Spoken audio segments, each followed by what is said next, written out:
அன்பர்களே வணக்கம். மாலை மாற்றுப் பதிகம் திருஞான சம்பந்தர் நமக்கு அருளினார். மாலை மாற்றுப் பதிகத்தின் தனிச்சிறப்பு தமிழில் அவருக்கு இருந்த புலமையும் வெளிப்படுகிறது.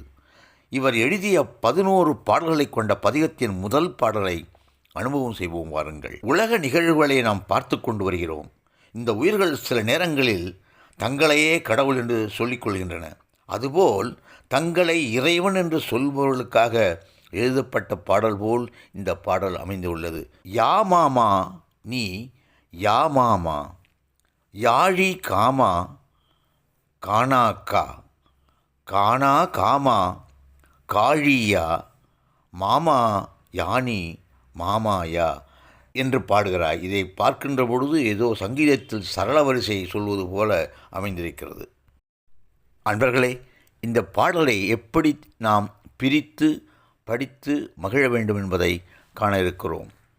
இந்த பாடலை யாம் ஆமா என்றும், உயிர்களாகிய நாங்கள் உன்னைப்போல் இறைவனாக முடியுமா? நீ ஆம் ஆம் நீதான் பரம்பொருள். மா யாழி பேரி என்கின்ற யாழை மீட்டுகின்ற பெருமானே. காமா அழகான திருவுருவை கொண்டவனே. கான் நாகா எல்லோரும் பார்க்கின்ற அந்த நாகங்களை மேனியிலே கொண்டவனே. காணா காமா காமன் என்கின்ற மன்மதனை எரித்து யாரும் பார்க்க இயலாமல் சாம்பலாக்கிய பெருமானே. காழியா சிறுகாழி என்னும் தளத்தில் எழுந்தருளிருக்கின்ற பெருமாளே. மாயா பெரிய பெரிய மாயங்களை செய்வதில் வல்லவனே.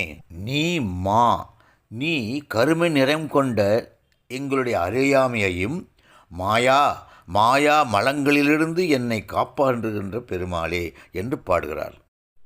அன்பர்களே, இது போன்ற தமிழையும் ஆன்மீக அறிவையும் இனி யார் நமக்கு தர இருக்கிறார்கள்? ஆனால் இந்த பாடலை நாம் பாடுகின்ற பொழுது நம் கண்களிலே நீர் பனிக்கின்றன என்பது உண்மைதானே? அன்பர்களே, இந்த பாடலில் மற்றும் ஒரு சிறப்பு இருக்கிறது. இந்த பாடலை முதலிலிருந்து இறுதி வரை முதலில் படித்துவிட்டு பிறகு இறுதியிலிருந்து தலைகீழாக முதல் வரையும் வந்து படித்து பார்த்தீர்களே ஆனால் சிறப்புமிக்க அதே பொருளை தருவதாக இருக்கிறது. இது யாப்பிலக்கணத்தின் ஒரு வகை சார்ந்ததாக சொல்லப்படுகிறது. இப்பேற்பட்ட தமிழின் சுவையை நமக்கு முதலில் அளித்தது திருஞான சம்பந்தர். அந்த சிறு பிள்ளை சீர்காழியில் அவதரித்ததால் பிரம்மபுரீஸ்வரை அவர் எப்பொழுதும் போற்றி மகிழ்வது வழக்கம். இதுபோன்று இன்னும் 10 பாடல்கள் இருக்கின்றன.